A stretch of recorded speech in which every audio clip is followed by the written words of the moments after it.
Hello, this is Beaverhausen Productions, and welcome back to the Rayman 3 HD commentary. I'm Vakiti, your glorious and efficacious host, and these are my co-hosts, Joe Cube. Shut the fuck up, How Liam. about no? No. I don't like this level. Really? Yeah, I don't like it either, mainly Well, because this was... the three cannons at the front of the ship are easy to get between, but that one in the back, I don't know why they thought it was a good idea to build the ship with 3 levels to it, and then have the cannon like 10 feet away from the other 3. Most of the damage I take in this level is from the back. That was the most negative intro we've ever done. Well, this level does suck. Yeah, guess what, guys? Prepare for suck, because that's what this level is. Also, the camera has a goddamn seizure every time you move anywhere on the ship, too.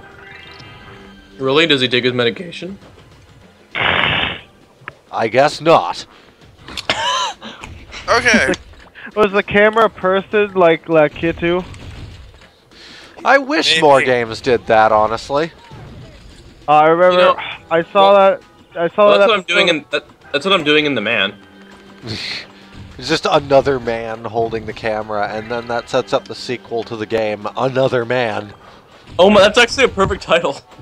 Okay, so I remember Peanut Butter Gamer did this video about Super Mario 64, and one of the cheats was like Kiddu's Day Off, where the camera just doesn't follow you at all.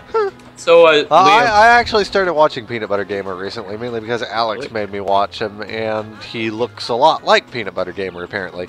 Would like the behind-the-scenes DVD for Another Man be Inside Another Man? Yes. Oh God! Yes, it would. I love that title. I'm excited to be a part of its conception. Oh. Liam, that's not how it works. I was just about to make that joke, but I thought it might be offensive. I was going to say you can't conceive inside another man, Liam.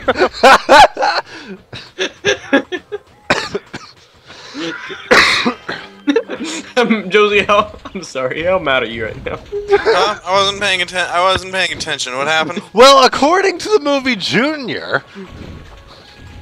Okay, according to the movie Junior has never been said, ever. I just want you to recognize that. Okay, again, I wasn't paying attention. I wasn't paying attention to the first part of this sentence. I was busy looking at a thing. We're talking about male pregnancy, apparently. Yeah, that's a thing. Oh God. Oh. Anyway. Oh. Okay, yeah, I'm mad at you. I'm mad at you, Fishspill. Oh God. By the way, this level also sucks. Yeah, this level does suck. I actually got I got my first game over in this level, and you'll see it coming up. Because of the one enemy that can't be killed, you have to just punch it backwards slowly, either off a cliff or into a fire or something. The only option here is to punch it into a fire, but at the same time, you have to avoid these fucking snowballs. He doesn't get hurt by the snowballs. They just pass right through him. But God forbid one should get in your way. This guy. Liam, why did you, like... This is so unprofessional. What? Oh, the controller disconnected. Shut up. That's so sad. Well, what am I supposed to do? Re-record the entire level just because my controller disconnected? That's what I would like to play a game. You've always done something to something else, and I can't write saw dialogue for crap, so here's this death trap. I heard you've been watching Saw lately. Don't tell us anything about it, because those movies disgust me to no end. Oh yes, there's just tons of gore everywhere. Hey, Liam, guess what? People get their insides eaten. I think that's one of the few things that doesn't happen in the Saw movies. And there is red everywhere, red popsicle. I watched the entire movie. There is never a point where people eat other people. Yeah, I think you're thinking of Hannibal, Fishspill. Anyways, this is the thing right here. You have to punch him back in the fire. Get too close, and he'll start doing that and come back towards you. Stay too far away for too long, and you get run over by the giant snowballs.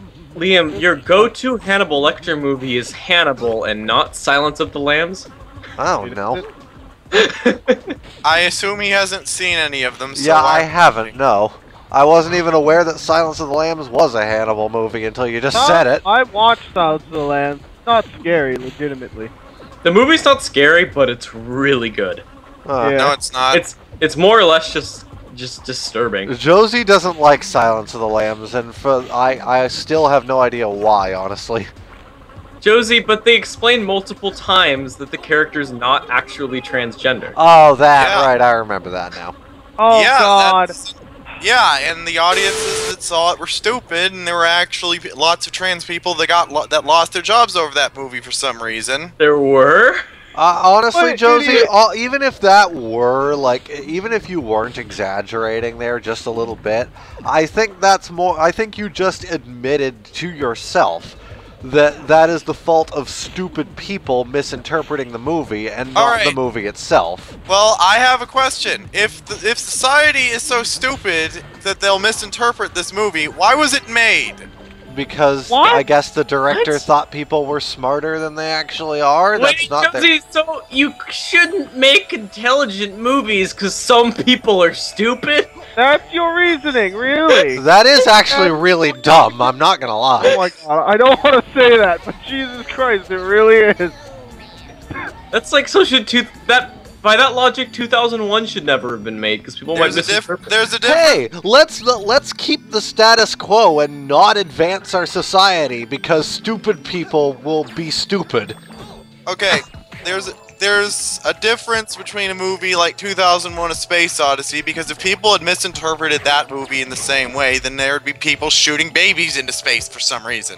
But Josie, they spent considerable amount of time saying the character is not representative of transgender people. And Josie, Apparently for the they record, there was a time where we shot monkeys into space, which isn't too far off from babies. Yes, but we were just doing that for no reason. We didn't do it because the movie told us We didn't want to risk people's lives. People are more important than monkeys. Yeah, well, Josie, it's like one of the it's considered by most to be one of the greatest films of all time. Okay. Well, All we're trying to say, Josie, is that stupid people will be stupid. That's no reason not to make an intelligent movie. Okay. Look, just because this one serial killer dressed up like a fucking woman a couple times, for Christ's sake. Well, Okay, let me put it this way, Josie. Yeah. Why do you not have the same feelings about The Dark Knight when the Joker dressed up as a female nurse? Yeah. Isn't that technically the same thing? Oh God. okay, Good. You like point. Joker nurse. Good point. Joker nurse. Liam, do you know enough about the film to know what Buffalo Bill does with his victims? I don't. I'm just gonna go on the record now. I know nothing about the film other than what Josie has told me. So All right, you have to see that movie. Why would you watch it? Well, if it's not, I swear to God, Liam, it's not scary. if it doesn't have like gore and shit in it, then I'm not complaining. I don't have any problems with legitimately scary movies. It's just that there aren't a lot of legitimately scary movies anymore. Everything is off camera. There's no gore on camera. Okay. Most the gory part. By that logic, he should watch the first Saw then. Okay, so the most gory part is when Hannibal. Okay, eventually how Hannibal escapes is pretty gory. Oh yeah. But other than that, nothing else. Also, it's not that gory. But I guess, well, not really, not by today's standards. Yeah, 1992 standard is like, how is this allowed on the TV screen? Yeah, one of the scariest movies, like, take my definition of scary with a grain of salt, and this is like 10 years ago, mind you, but I watched The Shining. That's probably one of the few scary movies I've actually seen. I love The Shining. Shining's one of my favorite movies of all time. I don't find it scary at all. Let's talk about Saw. I liked Saw. I don't like think any of us Saw. have seen Saw. I have only seen a trap montage, and that's only because I was forced to watch it by somebody when I wasn't expecting it. I will never be able to unsee it. I need to watch more horror movies because I've never found a scary movie that's actually frightened me. I didn't find Saw very scary either. It's more suspenseful. Yeah, honestly the closest is probably Poltergeist. I think I've seen that too, actually. Oh, that I guess I've also seen The Exorcist, so... I've never seen The Exorcist. Okay, the only really real scary part of Poltergeist is the jump scare with the clown. I don't know if you guys recall that. I don't recall that, but I have definitely seen Poltergeist. I think I've seen the sequel too, actually. Yeah. I don't think I've seen Poltergeist. I don't really watch movies, and I tend to stay away from horror movies. See, I don't mind horror movies. It's just that the horror genre is kind of degraded in the same way that the first-person shooter genre is degraded in video games. I agree. You know, that's actually a very accurate description. Yeah, it's all just about gore now. Like there's no like psychological elements in scary movies anymore. Yeah, that could be for two reasons. Either because directors are trying to appeal to the new kinds of audiences that want that stuff, or they just don't know how to make movies like that anymore. I'm honestly hoping for the former. It's because Saw was the most profitable recent quote unquote horror movie, and everyone's trying to mimic Saw, but they apparently didn't actually watch Saw and know nothing about the franchise except that it was full of torture porn. Yeah. But The Shining is like I think if I were to say, I haven't seen a lot of scary movies, but I think The Shining is probably the best scary movie, not necessarily the scariest, but like the best one. I would tend to agree, honestly, even though Stephen King apparently didn't like it. Well, he didn't like it because Stephen King does not know movies. Well, look, Stephen King doesn't feel that any of the movies made based on his work are good. Well, look, you have to remember, it's a good movie, but it's not a good version of the book. Mm. Well, as translation of the book, it sucks. Honestly, I'm not that big of a Stephen King fan. Well, neither am I, but I'm just saying that's how you gotta view it. From his view, he came in expecting, an adaptation of his book, and he gets the movie that is like his book. Honestly, The Shining is the only Stephen King movie I've ever seen, and I've never read any of the books, so I don't know. Hello? Hello? Oh, what the crap. We're back! Stupid is as stupid does. Yeah, so I was talking about how I don't think Stephen King is that great. And okay. To me, well, you know how Stephen King he took a lot of inspiration from H.P. Lovecraft, right? As I was saying when my internet cut out, the only thing of Stephen King that I know of is like The Shining, so I don't I've never read any of his books, and I've never seen any of his other movies. Don't worry, Liam. Stephen King will hate you. Yeah, he did it too. Yeah. So in my opinion, okay, H.P. Lovecraft also took inspiration from Edgar Allan Poe, which is obvious because they have very similar styles. But H.P. Lovecraft, in my opinion, is basically...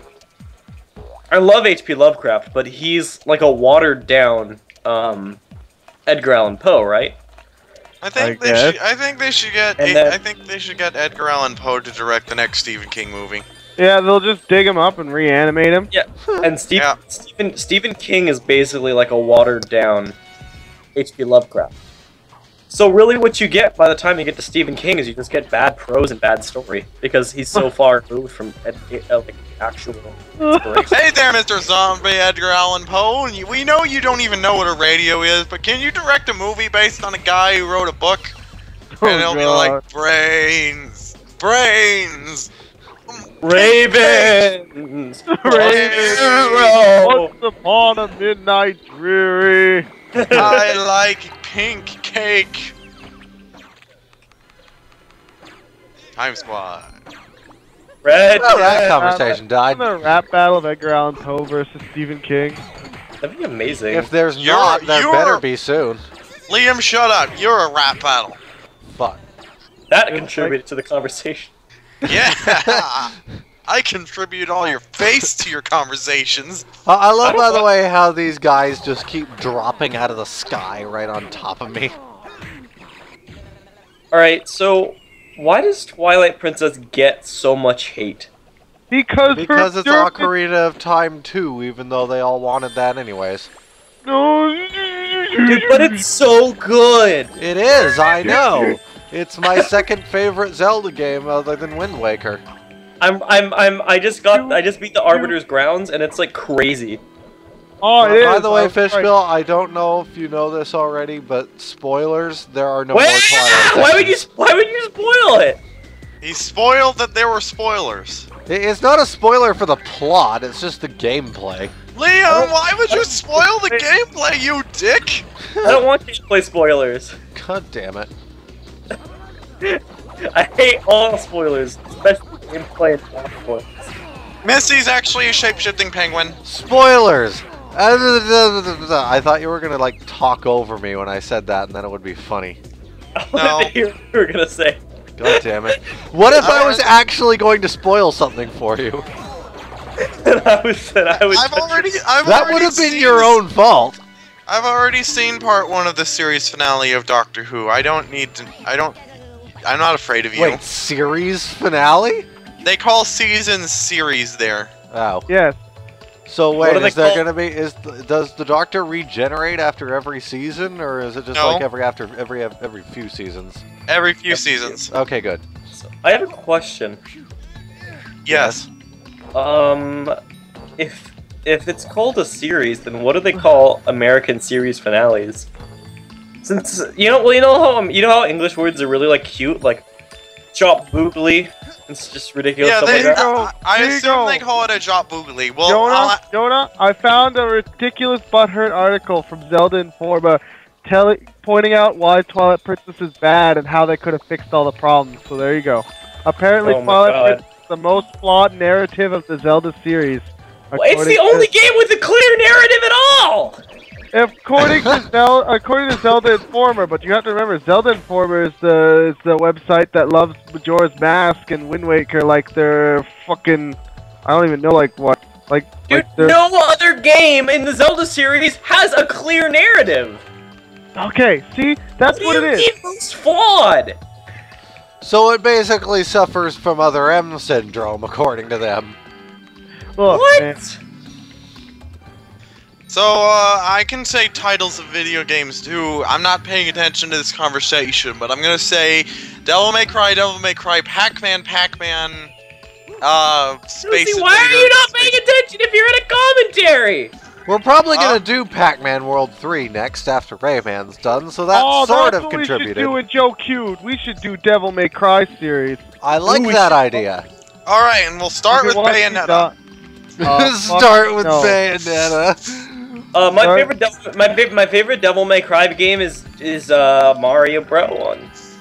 That's a better Devil May Cry game than DMC Devil May Cry. Does that? My favorite Devil May Cry game is Pac-Man. Real talk here. Do you think they should start selling bros? Yes. And by the way, you should totally do Pac-Man 2: The New Adventures for us, and we can all cry. When Pac-Man died like that, and you showed me that video, I laughed my fucking ass off. Oh, yeah. That was hilarious. That game was. I have never been more depressed by a video game. I'm sorry, Liam. It's just because you're not as twisted as we are. Okay, explain. Should we explain to the viewers what happened in that? Yes. Huh? But make it quick, because the episode's over. It is? Yes. Liam, you did it. No, I didn't. Oh, Josie Liam, played it. Liam did it. Basically, it's like a point-and-click game, and Pac-Man moves on his own for some goddamn strange reason. And so Pac-Man just, like, Pac-Man's emotions are influenced by certain happenings in the game and what you do for him. And so at this point, he was really sad, and he was on a mission to get flowers for his daughter. Near a cliff. And so he goes through this big long hang gliding section, ends up on a cliff. So he's super depressed, walks up to the cliff, ignores the flowers, sits down and cries for a second, and then walks off the edge. Yeah. And of course, Joe is laughing maniacally because he's a fucking sociopath. Maybe I just think, okay, I'm sorry, man. It's not like there's any repercussions when Pac-Man dies. So really, it depends on where you are in the game, like that fucking hang gliding section. Joe, why are you pro suicide? Pro. Yeah, Joe, stop being anti-life. Yeah, I'm anti-suicide. Joe, why are you pro-death? Pro-death. Joe, you are a significant shrinkageite. The end. That was terrible, and yeah, goodbye. I have nothing further to say. Significant shrinkage.